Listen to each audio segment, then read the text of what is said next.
Hepatitis ini sebenarnya penyakit yang sudah lama. Cuman kalau sudah parah bisa sampai kejang, malah sampai tidak sadar. Sampai tidak sadar ya, Dok. Bisa juga terjadi perdarahan hebat karena ada. Jadi sebenarnya intinya sih pencegahan ya. Iya. Pencegahannya sebenarnya sudah kita lakukan selama COVID ini. Sebenarnya kita sudah lakukan pencegahan ya hampir sama lah sama COVID.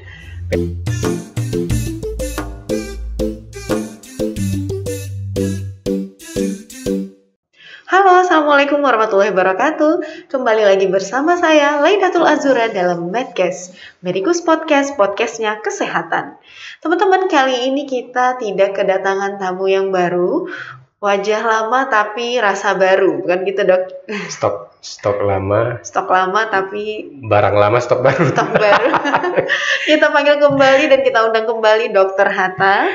Terima kasih. Apa kabar, Dokter? Alhamdulillah sehat. Masih sibuk ya, Dokter, sekarang? Sibuk halal bihalal. Karena lagi udah 2 tahun. Udah 2 tahun. 2 tahun nggak lebaran ya. Jadi ngumpul rame ya, Dok ya. Mudah-mudahan habis ini nggak ada kasus. Amin. Ya, Amin. Oke, teman-teman, kita akan bahas kasus yang sekarang kalau dibilang, Dok, ini lagi viral, Dok. Ya. Lagi heboh se-Indonesia gitu. Nah, bisa bukan se-Indonesia saja, sedunia. Sedunia. Mungkin kita bisa bilang hepatitis pada anak kali ya, Dok ya. Nah, itu sebenarnya hepatitis itu penyakit yang bagaimana gitu, Dok? Apa itu gitu? Jadi sebenarnya hepatitis ini kan infeksi pada parenkim hati ya. Jadi penyebabnya macam-macam, mulai dari virus seperti yang biasanya ya virus hepatitis A, B, C, D, E. Ada beberapa mikroba seperti leptospira, kemudian bisa autoimun, kemudian bisa juga alkohol pada pasien dewasa yang alkoholik ya. Kemudian bisa juga racun atau toksik, bisa juga pada pemakaian obat yang dosisnya berlebihan. Jadi sebenarnya hepatitis ini sebenarnya penyakit yang sudah lama. Cuman yang sekarang ini penyebabnya saja yang baru. Penyakitnya sudah lama. Penyakitnya sudah lama. Tapi bukan penyakit baru ya, Dok ya? Sudah lama sebenarnya. Sudah ada dari dulu ya. Iya, cuman sudah. Mungkin penyebabnya ya. Terus mungkin tujuannya mungkin anak-anak ya, Dok ya. Penderitanya. Nah, penderitanya ini yang pada penderita hepatitis yang misterius yang baru ini. Umumnya menyerang anak 16 tahun ke bawah. 16 tahun ke bawah ya, Dok ya. Pada umumnya. Iya. Jadi teman-teman jangan salah info ya, Dok. Ya, betul. Kalau penyakit hepatitis ini sebenarnya udah ada dari lama ya. Lama. Cuman mungkin penyebabnya baru. Ya. Ini kasusnya masih baru sekali ya, Dok ya? Masih baru. Baru diumumkan. Itu laporannya pertama itu tanggal 5 April ya 2022. Itu dilaporkan di Inggris dan Skotlandia, itu ada beberapa kasus. Kemudian tanggal 15 April 2022 WHO mengumumkan kejadian luar biasa hepatitis misterius ya, dibilang karena penyebabnya belum jelas. Ya. Nah, menyebarlah sampai sekarang sampai sekarang itu kalau tidak salah saya berapa kasus ya, 100 berapa gitu, sudah ada di beberapa negara Eropa, Amerika, dan Israel. Dan termasuk juga kalau tidak salah saya di Indonesia kayaknya sudah ada ya.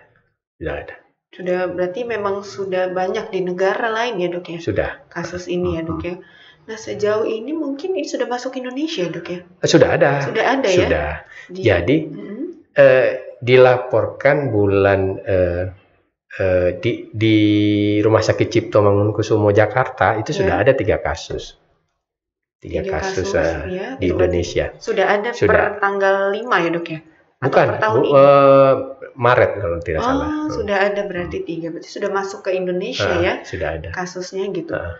Nah, kalau bicara tentang kasus ini ya, Dok ya, kan ini sudah internasional ya kasusnya. Nah, bagaimana cara kita mendeteksi, ini adalah tanda-tandanya gitu? Itu bagaimana khususnya untuk anak-anak mungkin ya, Dok ya? Jadi sebenarnya keluhannya itu hampir mirip dengan Jadi sebenarnya begini, keluhan hepatitis itu kan awal-awalnya ada fase prodromal, fase preikterik. Yang kemudian selanjutnya ada fase ikterik, fase kuning.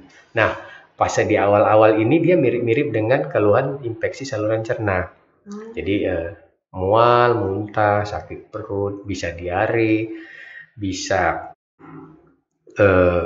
hangat-hangat gitu, demam-demam sedikit gitu. Nah, bila tidak ditangani dengan bagus, maka akan masuk ke fase ikterik.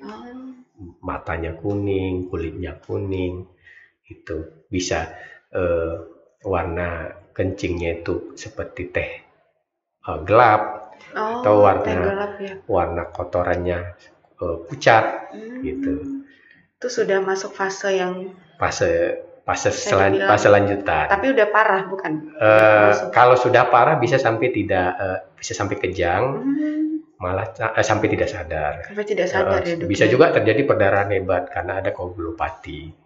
Iya, benar. Jadi sebenarnya kalau untuk itu kan sama dengan yang sebelum-sebelumnya berarti ya, Dok ya, untuk gejalanya gitu. Mirip ya? Iya, mirip. Sama sebetulnya. Tapi apakah ini penyakitnya yang termasuk parah tapi untuk anak-anak ini?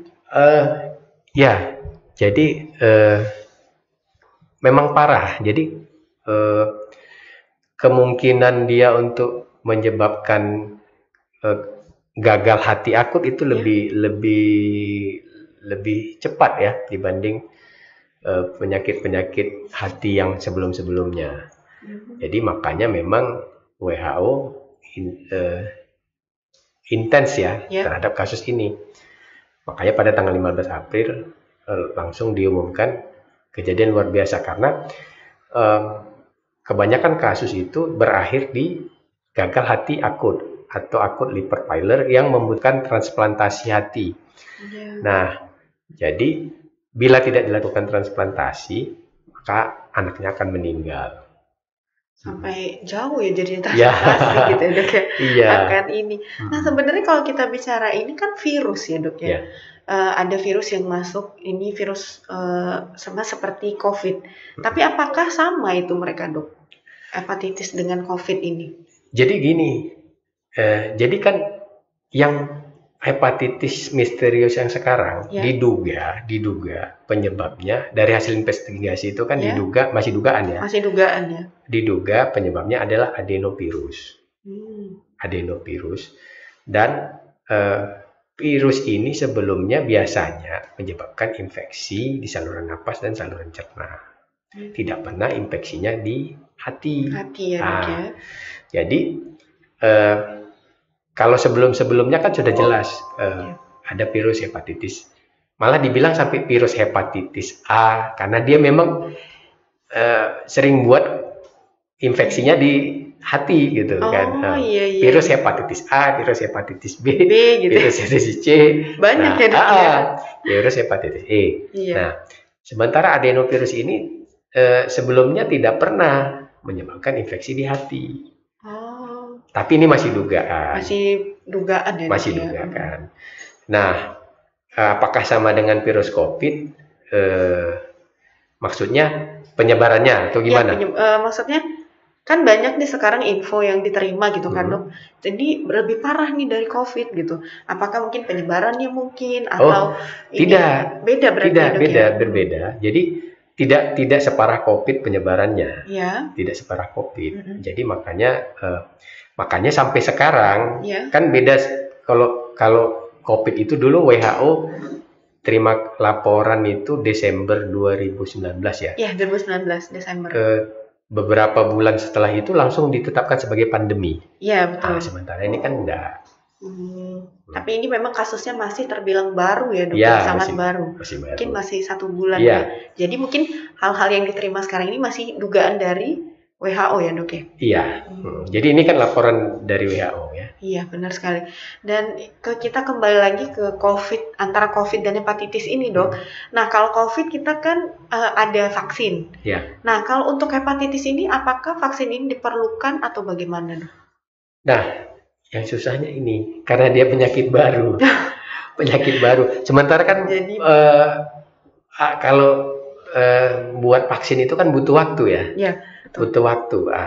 Vaksin COVID aja Iya. ada setelah beberapa tahun ya. Benar, Dok. Ini belum ada vaksinnya. Belum ada vaksinnya. Jadi kalau Dok bisa nggak vaksin hepatitis A atau hepatitis B Ya. untuk mencegah ini? Saya bilang beda Pak, strain virusnya. Jadi kan vaksin itu kan dia spesifik ya. Iya. Misalnya kita kasih vaksinasi hepatitis A, dia spesifik mencegah infeksi hepatitis A. Khusus ya, Dok ya. Nah, jadi kalau vaksin untuk hepatitis yang baru ini belum ada ya. Belum ada. Cuman memang ini menyerang fungsi hati ya, Dok ya. Iya, dia menyerang sel hati, menyerang parenkim hati ya. Itu yang tergolong mungkin bisa menjawab pertanyaan dari ibu-ibu, mungkin teman-teman podcast, karena memang informasinya sekarang nih panik nih, Dok. Iya. Jadi karena penyakitnya ya begini, jadi anaknya nggak boleh ini, nggak boleh begini gitu. Jadi sebenarnya intinya sih pencegahan ya. Iya. Pencegahannya sebenarnya sudah kita lakukan selama COVID ini. Sebenarnya kita sudah lakukan pencegahan ya hampir sama lah sama COVID. PHBS, penerapan hidup bersih dan sehat, prokes kan, cuci tangan pakai sabun, terus karena diduga juga adenovirus ini menular dari saluran napas, pakai masker, hindari kerumunan, menjaga jarak, tetap begitu ya. Selama ini kan kita sudah 2 tahun terbiasa kan, cuci tangan pakai sabun, gitu kan. Terus ya tambah lagi lah karena penularan ini kan adenovirus ini kan dari makanan minuman. Ya, benar. Makanan minuman yang terkontaminasi kotoran si penderita. Ya. Nah, tetap makanan itu ya dimasak sampai matang. Kemudian dicuci bersih. Kalau mau nyiapin makanan tuh cuci tangan pakai sabun. Nah, terutama ibu-ibu yang punya bayi yang dikasih susu formula. Ya. Itu harus benar-benar pada saat menyiapkan susunya itu jangan lupa cuci tangan pakai sabun. Cuci tangan pakai sabun, terus wadahnya itu dicuci benar-benar bersih. Nanti ada sisa susu ya. Iya, jadi saran saya kalau misalnya ada ibu-ibu yang punya bayi yang dapat susu formula ya jangan cuma 2 botol dotnya. Siapin aja 5. Banyak ya, Dok ya, tapi. Ya, karena begini kan, karena sering begini. Bayi itu kan kalau misalnya dia mau minum susu nih kan, dia kan udah nangis-nangis, orang tua panik kan. Orang tua malah cucinya ngasal kan, cepet-cepet kan. Benar. Nah malah nggak bersih kan, masih ada sisa-sisa kerak susunya, malah bakterinya masih itu jadi virus nanti ya, Dok. Ya, jadi kan nggak bersih, itu bisa jadi bisa menular, bisa jadi tempat menularkan juga kan. Iya, gitu benar kan. sekali, Dok. Itu. Jadi sebenarnya intinya PHBS, penerapan hidup bersih dan sehat, dan tetap prokes.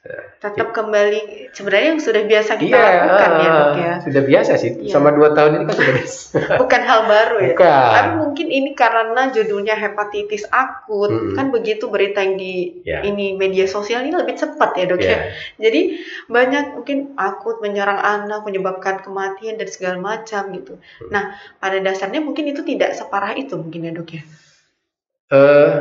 Sebenarnya intinya begini, bukan penyakitnya parah. Penyakitnya parah. Cuman maksudnya terkadang kalau kita dapat info yang nggak benar, kita mikirnya kan udah terlalu jauh, overthinking ya. Overthinking ya. Nah, tetap jangan panik lah. Tetap jangan panik. Ya cari info yang benar. Dari info yang terpercaya. Iya, dari sumber yang benar. Iya. Nah, cari sumber yang benar. Nah, kalau panik kan malah kita mau ngapa-ngapain juga. Oh, ini nanti jadi bingung. Jadi ini nggak anaknya malah keluar nggak boleh, ini nggak boleh, ini boleh. Iya, karena kadang-kadang kan begitu kan, apalagi mungkin ibu-ibu yang anaknya baru 1, masih belum ada pengalaman, mungkin karena info ini kan jadi terbatas mungkin geraknya gitu ya, Dok ya. Tapi memang gimana tadi kita kembali lagi ke yang udah biasa kita lakukan Ya, gitu tetap, ya. tetap. Ya. Selama 2 tahun ini kan kita sudah terbiasa cuci tangan pakai sabun, Ya, prokes, tetap kan. dengan kebersihan ya, Iya, berarti pada kebersihan. intinya ya kan. Terus sama satu lagi ya mungkin Kak, bagi ibu-ibu yang anaknya masih pakai diapers ya, Ya, popok, ya kan itu kan pupuknya masih di diapersnya gitu diapers. ya. Nah, itu buang diapersnya, ya jangan asal buang, karena itu kan kalaulah misalnya anaknya terkena, Ya, ya kan itu kan bisa nularin ke yang lain. benar sekali Dok. Dihinggapi lalat, hinggap ke makanan kan bisa jadi bahan penularan kan. Nah, itu juga jadi Peringatan ya, Dok ya. ya benar. Perlu di garis bawahi lah pada orang tua ya. Memang harus, karena memang penyakit ini teman-teman, ini penyakitnya berbahaya tapi kita bisa cegah ya Dok ya. Mencegah kan lebih baik ya Dok. Iya benar. Nah, sejauh ini dokter, apakah untuk kasus ini sudah ada di Medan gitu? Kalau di Medan belum ada ya. Belum ya. Di Medan belum ada laporan. Belum ada laporan dan semoga nggak ada ya. Dok ya. Di Jakarta kalau nggak salah saya bulan Mei. Ya, bulan ya baru-baru aja. Baru ini ya. Berarti sebulan udah Dok? Udah ya? April. Kejadiannya 5 April dilaporin ke WHO. Iya. Itu pun laporan dari Inggris kan. 5 April ini sekarang sudah 21 ya. Iya, sekarang 21. Sebulan lebih ya. Udah sebulan lebih, tapi masih tergolong kasus baru ya. Iya. Jadi mungkin yang kita teman-teman terima hari ini mungkin masih dugaan dari WHO gitu ya Dok ya. Karena kasus ini masih baru, ini berbeda dengan COVID ya Dok ya. Beda. Ya. Tapi memang menyerang anak-anak usia 16 tahun. Iya, rata-rata yang diserang 16 tahun ke bawah. 16 tahun ke bawah ya Dok ya. 16 tahun ke bawah yang diserang. Dan yang diserang itu hati. Memang, tapi ini hati konteksnya beda ya Dok. Bukan sakit hati ya. Kalau sakit hati kan beda kan. Pengobatannya pun beda ya Dok. Kalau yang ini beda lagi kasusnya gitu. Nanti jangan salah kaprah nih karena hati masalahnya gitu. Padahal ini beda dan virusnya pun bukan virus yang baru gitu ya Dok ya. Sebenarnya adenovirus ini sudahlah virus lama ya. Dia selama ini kan menyerang saluran napas dan kalau tidak salah juga saluran cerna. Cuman tidak pernah menyerang hati. Jadi makanya dibilang ini masih dugaan ya, dugaan. Tapi memang rata-rata dari mayoritas dari penderita itu didapatkan sampel adenovirus positif. Gitu. Iya. Jadi masih dugaan. Jadi makanya salah satu pencegahannya itu tetap seperti pakai masker, karena diduga juga adenovirus ini menular dari saluran napas gitu. Tetap berarti kita tetap membiasakan pola hidup yang mungkin sudah kita biasakan 3 tahun terakhir ini ya Dok ya. Jadi penerapan hidup bersih dan sehat seperti cuci tangan pakai sabun dan prokes itu ya tetap karena kita lakukan. Mungkin teman-teman Medcast juga bisa dapatkan ini info yang terpercaya gitu. Jadi karena sebenarnya penyakit ini kebersihan ya Dok ya. Yang lebih tetap kita kembali, karena mungkin nggak boleh panik gitu ya Dok ya. Jadi kan sebenarnya kan semua penyakit itu kan bisa dicegah dengan penerapan pola hidup bersih dan sehat kan. Ya contohnya kayak cuci tangan pakai sabun ini dari zaman dulu kita sudah diajarin begitu kan. Sebelum ada COVID bahkan. Iya, sebelum ada COVID kan cuci tangan pakai sabun gitu kan. Betul. Terus mandi kan itu kan termasuk kan. Terus kayak hal-hal terbiasa ya. Kayak makanan dimasak mateng, dicuci dulu, bersih gitu kan. Sekali. Kan itu udah bukan hal baru ya. Bukan hal baru sebenarnya kan. Kayak terus kan hidup sehat, olahraga. Iya. Ya kan sebenarnya sama. Bukan hal yang memang baru kita lakukan. Iya. Nah, dokter, apakah ada tips dan saran dokter nih untuk ibu-ibu di rumah mungkin atau mungkin yang mau menjadi ibu, gimana caranya menyikapi termasuk penyakit ini gitu loh Dok? Jadi begini, eh, karena kita hidup di dunia yang sekarang dengan arus informasi yang sangat cepat, dan kalau zaman dulu itu kan informasi itu cuma TV, itu pun sama komite penyiaran di filter dulu nih, mana yang bisa, mana yang harus, mana yang enggak, mana bisa disiarin, mana yang enggak. Kalau sekarang kan nggak bisa kan, medsos itu semua tuh masuk ya, iya kan, benar-benar nggak ada filternya lagi, sama sekali udah gitu. Jadi intinya tetap cari info yang benar dari sumber yang benar. Jangan cari info yang benar dari sumber yang tidak jelas. Disebarkan pula. Iya, disebarkan pula buat orang panik kan. 2 kali salahnya. Iya, yang pertama itu cari info yang benar dari sumber yang benar. Pertama, yang kedua tetap lakukan penerapan pola hidup bersih dan sehat dan prokes. Ya, kemudian yaitu pada ibu-ibu yang masih punya balita, pada saat yang punya supor yang mendapatkan susu formula itu pada saat menyiapkan susu formula itu ya harus cuci tangan pakai sabun, terus wadahnya itu botol dotnya itu dicuci bersih sebelumnya, ya benar-benar bersih lah. Memang bersih ya. Nah, terus kalau buang diapersnya itu, popoknya itu ya benar harus dibuang pada tempatnya, jangan dibiarin asal buang. Iya, diinggapin lalat atau apa gitu, karena itu bisa jadi sumber penyakit ya, virus, sumber penularan gitu. Bukan cuma penyakit hepatitis ya, mungkin penyakit-penyakit lain yang menular dari makanan minuman yang terkontaminasi kotoran, seperti tipus, itu juga dari kotoran. Kebersihan pada intinya itu. Tetap. Mungkin bisa juga termasuk ke ibu-ibu yang punya anak kecil kali ya, Dok. Permen lollipop kali ya. Iya. Gak boleh pindah gitu. Iya. Itu kan itu sering tuh anak-anak TK tuh kan.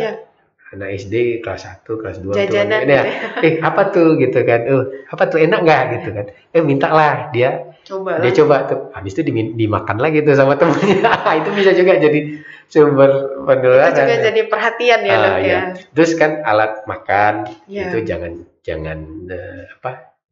pinjam-pinjam. Jangan dipinjam kalau bisa, karena itu menyangkut hal pribadi ya, Dok. Iya, jadi dari situ bisa menular kan. Semuanya sebenarnya demi kebersihan, kesehatan, ya kan, Dok? Jadi sebenarnya intinya sih sebenarnya sudah memang yang seharusnya kita lakukan.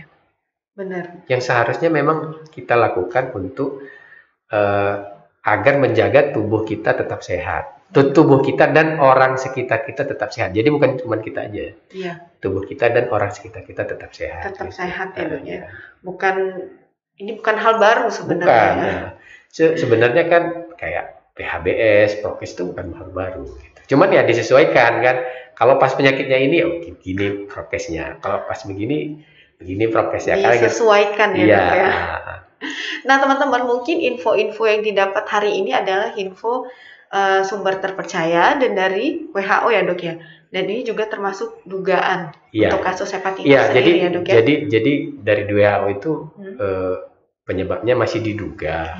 Itu adenovirus, masih diduga. Juga termasuk ini adalah kasus yang masih baru ya. Iya, masih baru.